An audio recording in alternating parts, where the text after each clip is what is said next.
there's a reason why we were able to hook so many young men into the manosphere with a person whose direct angle was comedy and MMA. Right. There's a reason. For sure. It's not. People kind of now are saying, oh, who's going to be that for progressive people? I don't even like that search because you kind of go, you're flattening everyone else's kind of like very rich and different life. There doesn't need to be a person who goes, I'll do it. Because you go, well, you're so much more than this answer. Then I'm MMA and leftist. Yeah. And you're like, oh, okay. Because like that to me isn't even honest. Because the person who says, oh, that's me, you can't trust them either. Right. Because what they want. Because Joe didn't even choose that for himself. That's just where he ended up. And do we really want the MMA leftist, or do we want the leftist that maybe doesn't know MMA and that honesty brings some of the MMA people over I and think goes what you want is sometimes just the MMA guy to be like, hey, my sister's trans. If you keep talking shit about her, I'm gonna knock your teeth down your throat. Exactly. Where are those people? They're there. Yeah. There are tons of people there. I mean, like, I think that Pedro Pascal. I mean, he's not. Bro, Yeah. he does an amazing job. yeah, he defends the shit of his sister. I also think that like the guy, that huge guy who is Reacher now. Oh, Alan Richardson. Really? He's so. That's surprising because he's super religious. Yes, he's like the good kind of Christian. Which is great. It's Which is the what you old school want. kind of Christianity, which is like, hey, be nice to people. You're right. And old school Christianity, at least when I was growing up, there's this tiny like sect of Christianity that used to really be like, the reason I'm being nice to every homeless person, yeah, be nice to homeless people, but that could be Jesus. Just so you know. Right, yeah. No, That could be Jesus. Jesus could be trans. you talk about. that could be You Jesus. talk about. Yeah, I mean, Something just came to me that you said a while ago, like when you said Joe Rogan, 4th and 5th hour. Yeah. There is something to that element of like, that's hogging the attention of the young men too. Like, well, yeah, it's like- hogging the attention, and also, and there are podcasts I like that are long. Yeah. And I do like that ours is short, but like I think that even for Joe Rogan, 4th and 5th hour, like Howard Stern is different. He has a writing staff, and he's doing like interviews and sketches, and by the time you get to the 4th and 5th hour of Joe Rogan, he is fishing. He's showing YouTube videos, looking like at you're at a YouTube sleepover videos. But party. he's also like in that 4th and 5th hour, he's also like discounting and or directly disagreeing with something he said in the first hour. And most of the time has no base for it, which is like throwing wood on a fire, you know, like telling, like in the 4th hour,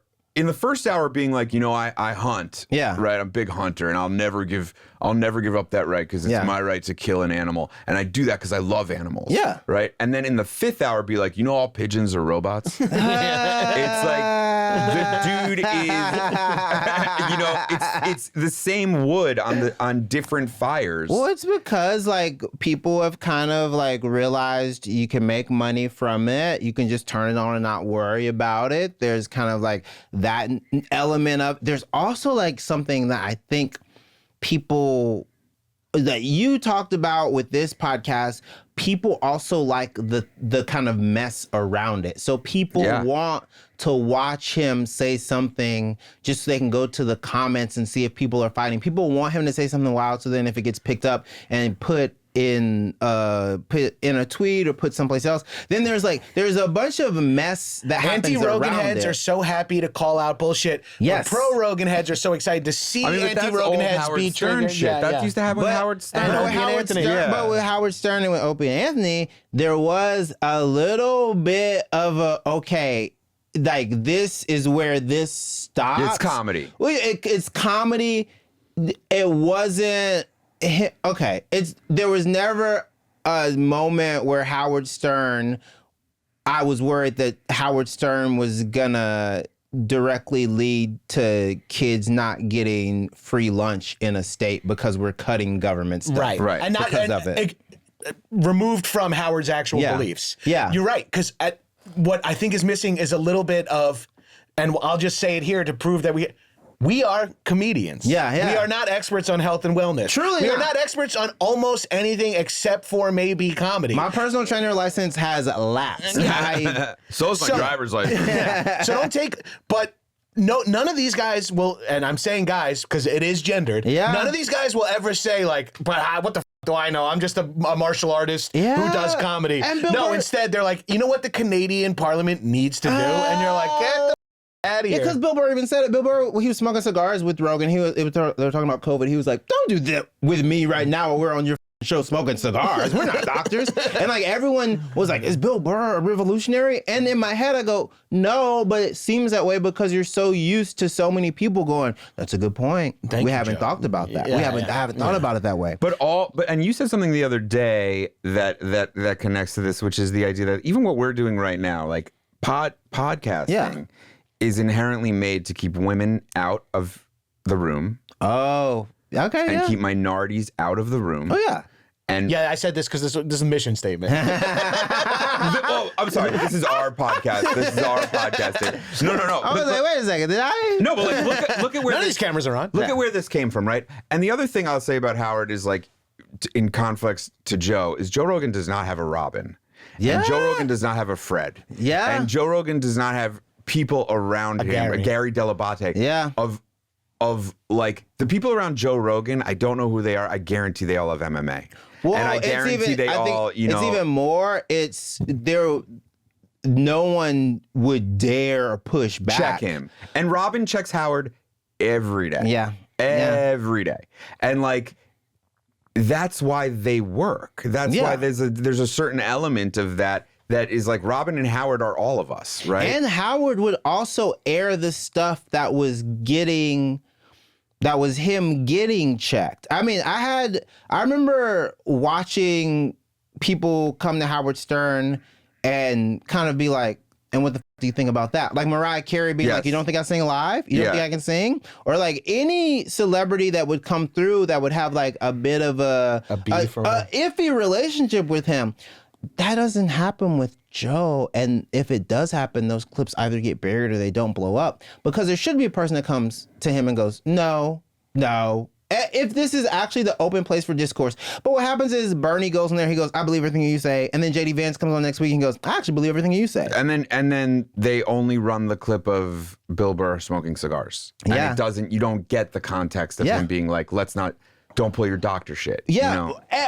And it's not even, I don't even think it's the idea that you want to see fights online. You just don't want a bunch of people to start being like, oh, this guy knows everything. Yeah. The conflict to me isn't the point as much as the pushback should indicate that that person isn't an expert. I don't want to see I don't want to hear a fight every week. Or at least you don't agree. Yeah, I don't How want to hear does a fight every everyone week. also agree?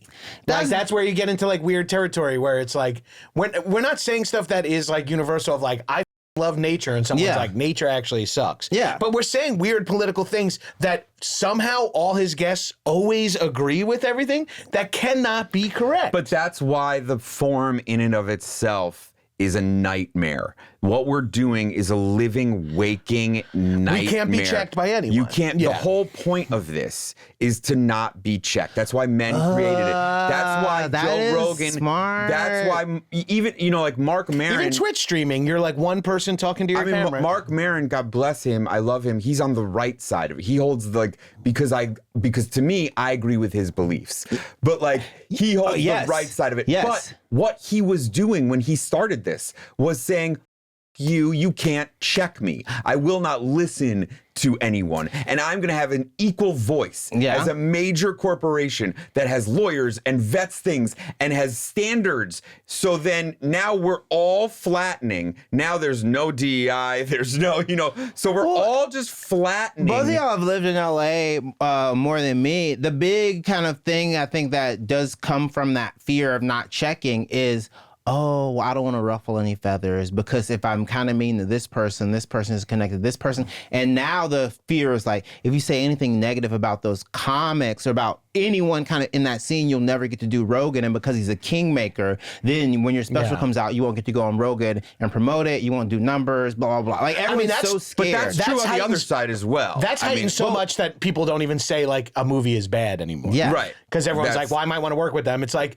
but you should be able to be like, I'm going to work with the Russo brothers. But their last couple of movies, I did not enjoy. It's I art is would subjective. never ever say that. What happened The with Russo brothers are my daddies. I love them so much. I love you, Joe and Anthony. Electric State 2, starring Adam Anthony, Pally. Yeah. I love you so much. The guy on my left knows not what he speaks. The Happy Endings was the smallest little thing on your enormous resumes. So sorry for what John has said.